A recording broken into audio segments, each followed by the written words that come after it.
आज पेश है आपके सामने इस पूरी दुनिया की खूबसूरत और रहस्यमयी जगह। बेसिक इंट्रो दूं तो वो ये है कि जब भी कोई इमारत या कुछ भी धरती पे बनता है तो उसके पीछे कोई ना कोई साइंस या फिर कोई ना कोई कारण जरूर होता है। बट ये जो आप तस्वीर में देख पा रहे हैं ये पिरामिड्स हैं, जिसे आज से लगभग 5000 साल पहले बनाया गया था। ध्यान से सुनिए, 500 नहीं 5000 साल पहले। और इसको किसने बनाया है ये भी अभी तक अननोन ही है।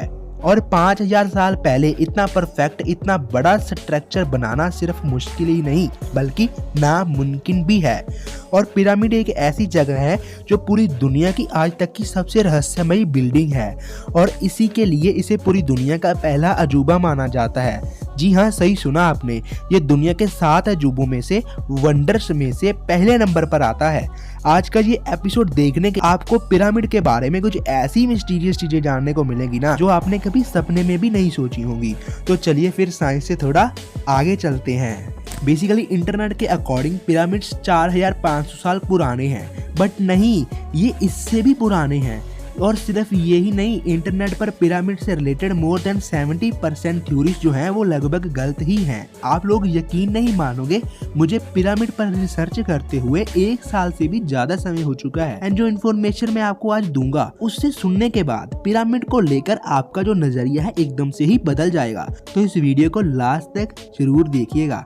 सबसे पहली बात, आखिर क्यों बनाया गया था इन पिरामिड्स को? तो आज से हजारों साल पहले राजा और रानियां जो वहां रहा करते थे उन सब की कब्रों को सही सलामत रखने के लिए उन सब पिरामिड्स को बनाया जाता था। आपको ये जान के बहुत हैरानी होगी कि आज वहां 1 नहीं, 2 नहीं, 3 नहीं बल्कि 138 पिरामिड्स खोजे जा चुके हैं। गीजा सिटी के अंदर इन सब के अलावा सिर्फ 3 पिरामिड्स को ज्यादा प्रसिद्ध माना जाता है।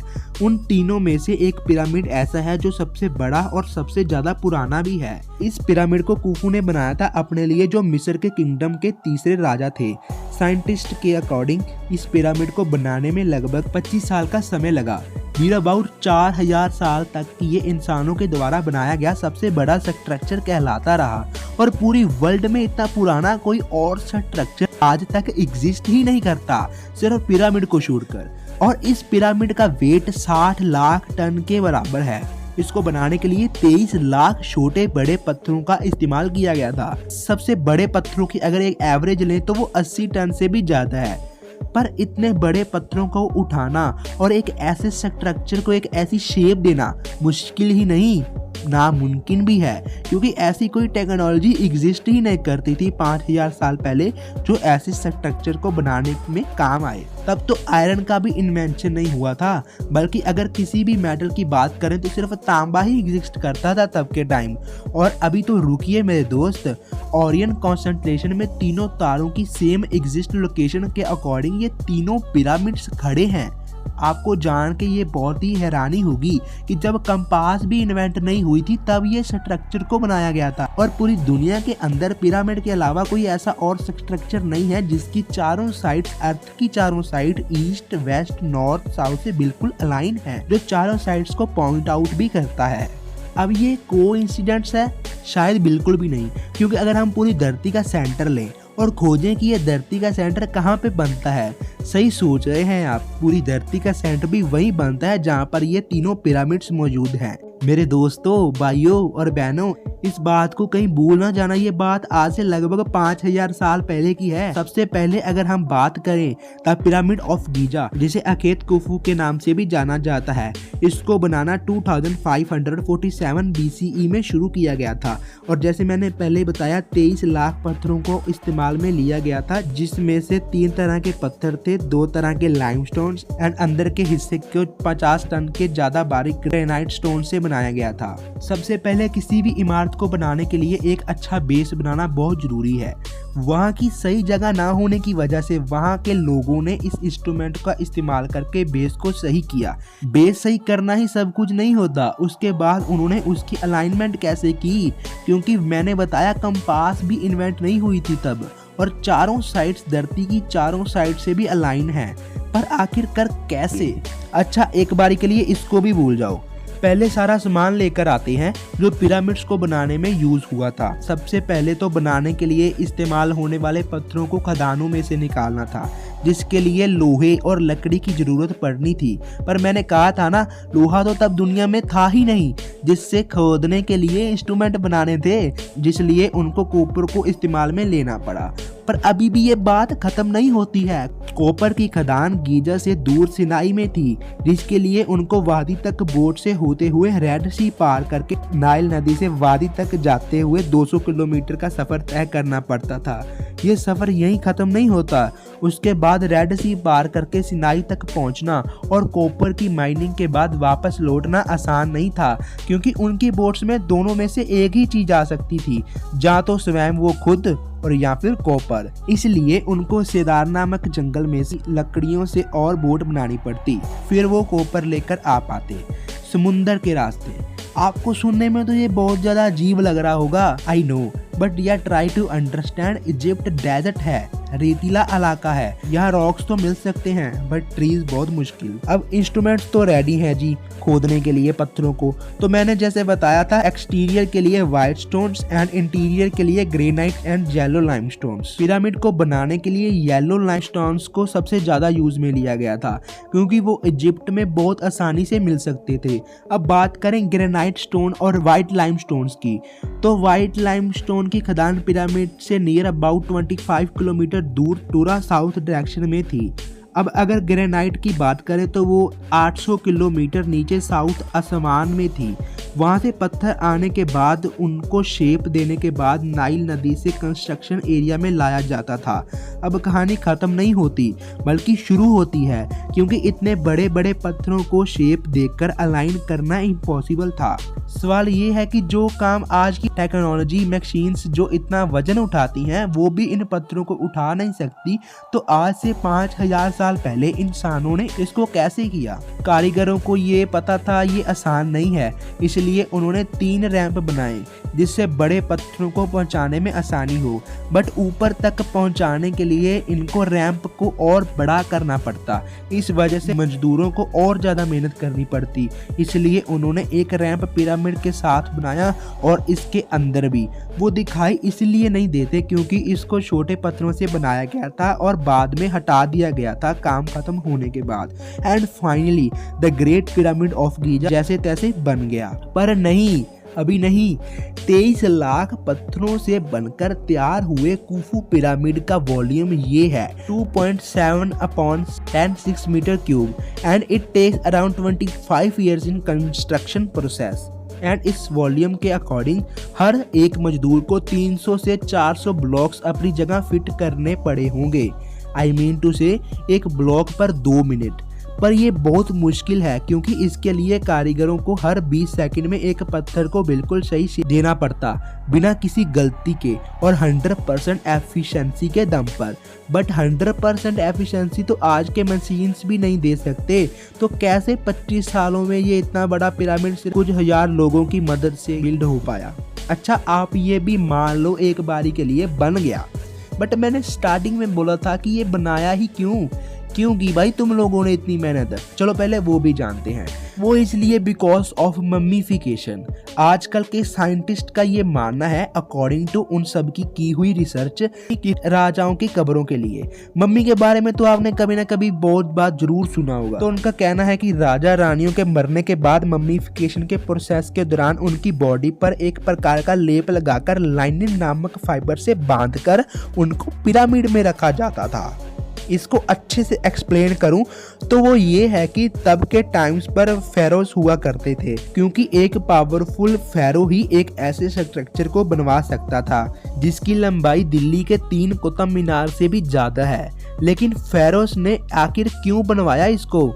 क्योंकि इतने बड़े स्ट्रक्चर को जिंदा इंसानों के रहने के लिए तो नहीं बनाएंगे ना। बेसिकली एंशिएंट इजिप्शियंस मरने के बाद की लाइफ को मानते थे। वे मानते थे कि हमारी बॉडी में कुछ आत्मा जैसा रहता है जो मरने के बाद कहीं और चला जाता है, जिसको वह का कहते थे।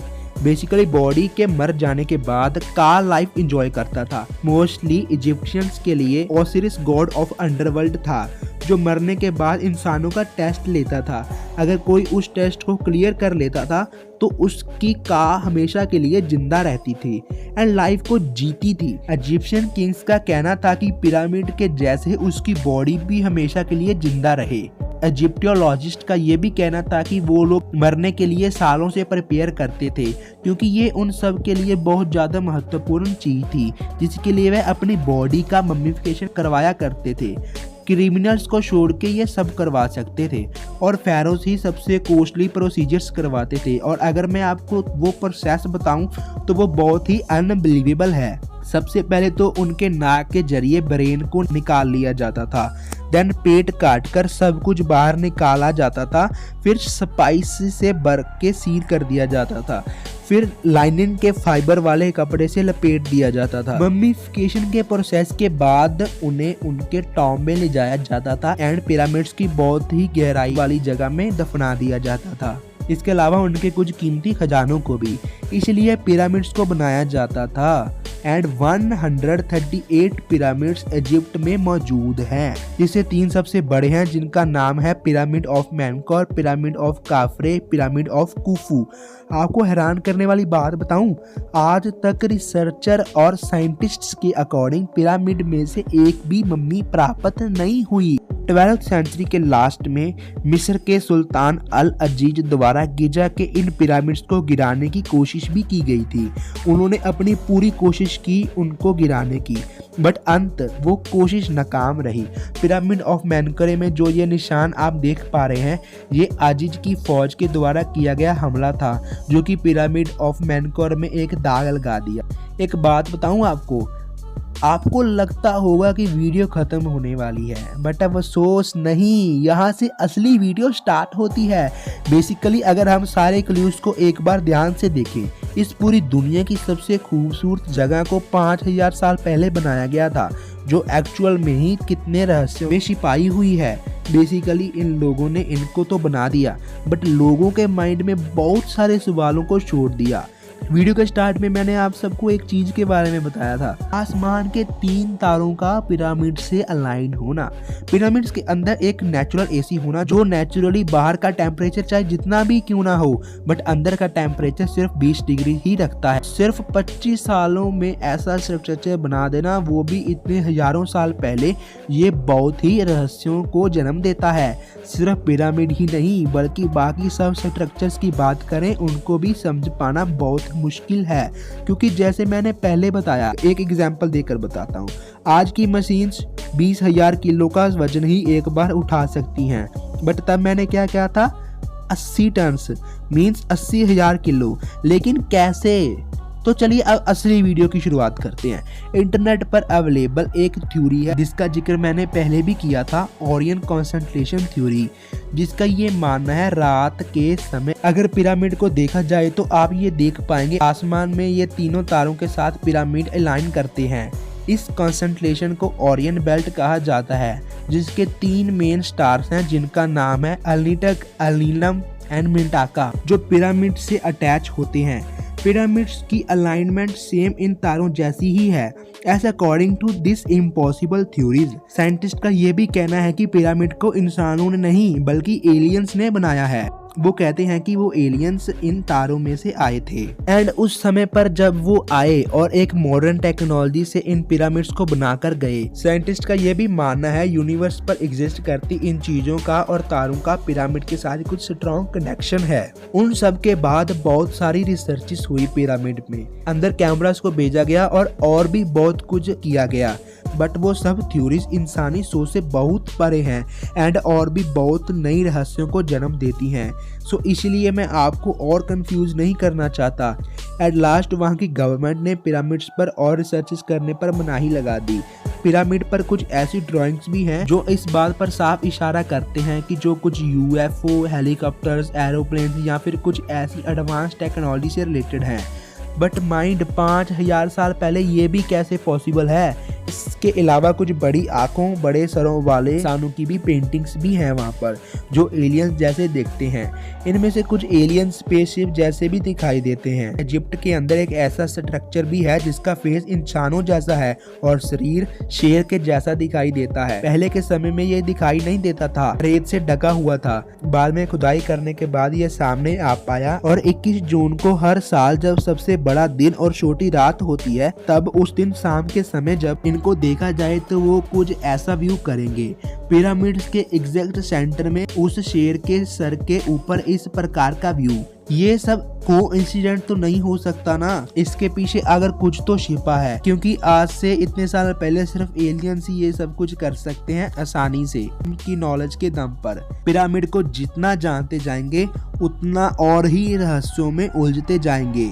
ये सफर अभी खत्म नहीं होता और सफर अभी बाकी है।